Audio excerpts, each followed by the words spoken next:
Alright, today we're going to continue on with the front end rebuild.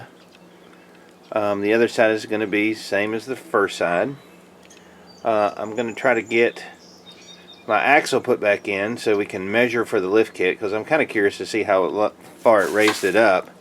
It's not a very pretty day here in Nashville. It's kind of yucky. Looks like it might rain a little bit. But so it's harder to get motivated when the weather's like this crap. But we can move on.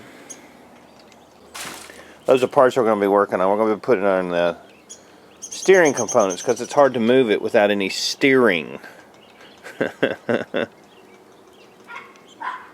Okay, so I tested the rust removal with apple cider vinegar. These bolts have been sitting in there for about three or 4 days.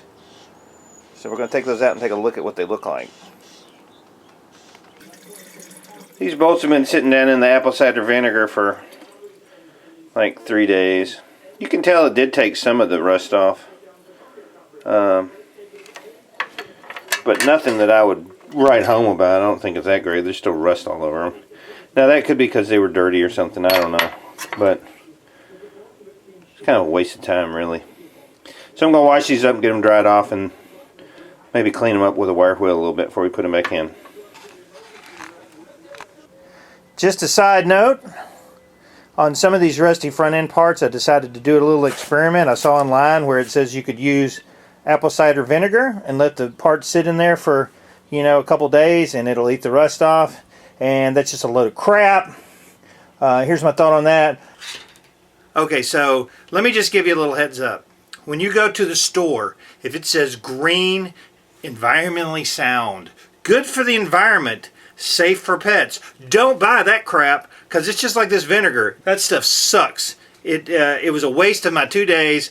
If you're going to use something to eat rust off, I can tell you what to use. Use something that has phosphoric acid in it, which is navel jelly. There's some pool cleaners that have it in it, and also some manufacturers like Eastwood, they make things that take rust off. Phosphoric acid is about the only thing that I've found, or a wire wheel and some elbow grease is the only thing that'll take rust off. That was a huge fail. Don't try some stupid environmentally green, California approved cleaning solution take rust off. It doesn't work.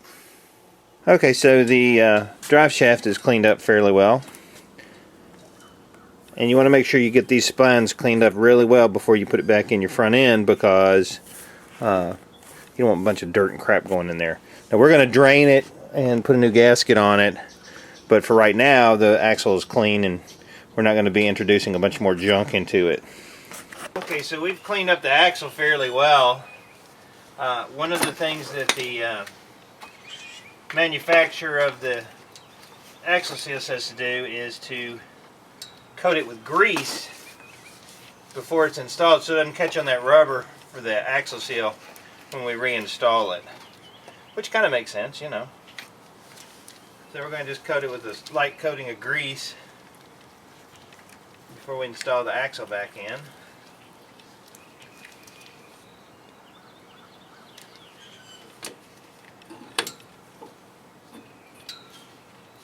she's in, man. That was easy. Okay, so next, got the new hub to install. And it's nice looking.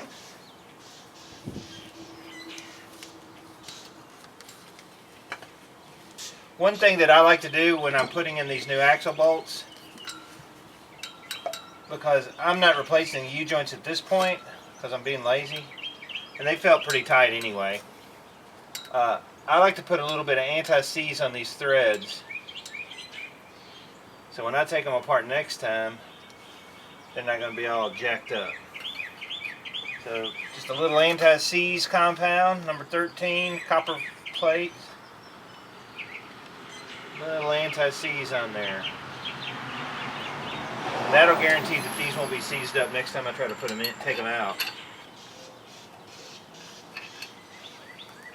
Okay, now let me get that tightened up.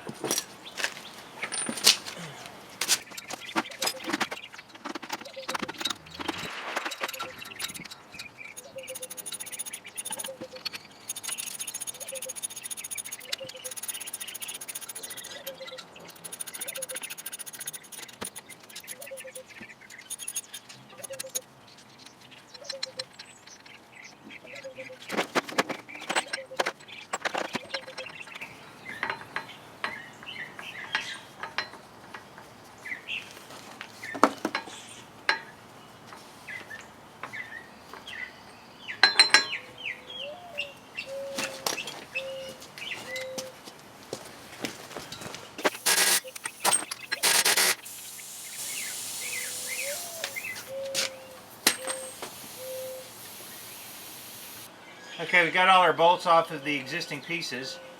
One of the things that I like to do on a front end job, since we're going to be replacing tie rod ends and the drag link and everything else, I like to take a caliper and measure what the existing threads are so I can set it up a little bit closer to what it was originally when I took it off, because that's going to be a closer alignment than just putting them on there and just kind of having everything out of kilter. One of the things that's imperative when you're doing a job like this is that you get your truck to a front end shop, especially ones that are familiar with a Jeep, before you start driving it after you're completed with all your work, because your front end alignment's going to be way out, and with everything that we talked about, death wobble, alignment issues, wearing out your tires, you've got to go make sure that you get your front end aligned. Otherwise you're just asking yourself for trouble. So we're going to measure the threads, and I'm going to use that to set up the threads on the new ones, so it's pretty close to what it was before. Randy's here! Yeah, buddy, what you doing? Front end work. I can tell the coil actually makes a big difference because I'm just spinning this out by hand. So that stuff is some good crap.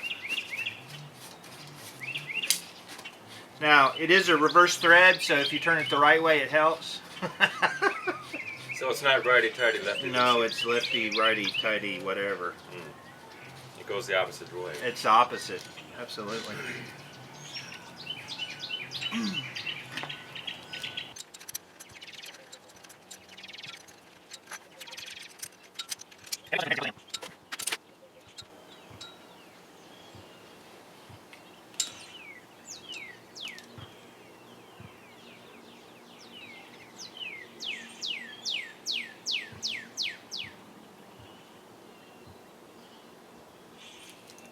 Still need to go in some. I measured it, and that's pretty close to the measurements that it was at before as far as like the length goes on both of those. So we should be not perfect, but we'll be close on the alignment part of it. And I'm not going to crank down on these because when it goes to the alignment shop, they're going to loosen all this up again. But I am going to get it just a little bit cinched up so it doesn't move around a lot.